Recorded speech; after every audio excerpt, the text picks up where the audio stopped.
कसं पाहताय? अहो, अजित पवारांनाच माझं असं सांगणं आहे, तुमच्या जिल्ह्याचे ते पालकमंत्री आहेत, अहो तुम्ही जरा नीट राजकारणाचं काम करत जावं म्हणा. तुमचा पक्ष हिंदूंच्या मतांवरच निवडून येतो आणि तुम्ही हिंदूंच्या मतांवर निवडून आलेल्या असताना सुद्धा तुम्ही हिंदू हिताची भूमिका मांडणाऱ्या संग्राम जगतापवर कारवाईचे आदेश द्यायचा प्रयत्न करता. हे चांगलं नाही आहे, हे अत्यंत चुकीचं आहे आणि हिंदू समाजाचा एक प्रकारे दुखवण्याचा प्रयत्न आहे. तर तुम्ही तुमच्या राजकारणाची जी दिशा आहे त्या चुकीच्या दिशेने तुमचं राजकारण नेऊ नका.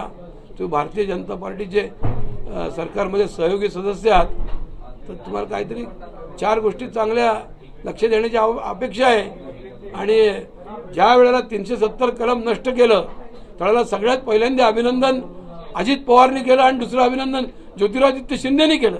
म्हणजे ही स्वतः राष्ट्रभक्त मंडळी आहेत, त्यांच्याकडनं अशी अपेक्षा नाही. पण तुम्ही आज आम्हाला निराश केलेलं आहे असं आम्ही अजित पवारांना म्हणू शकतो.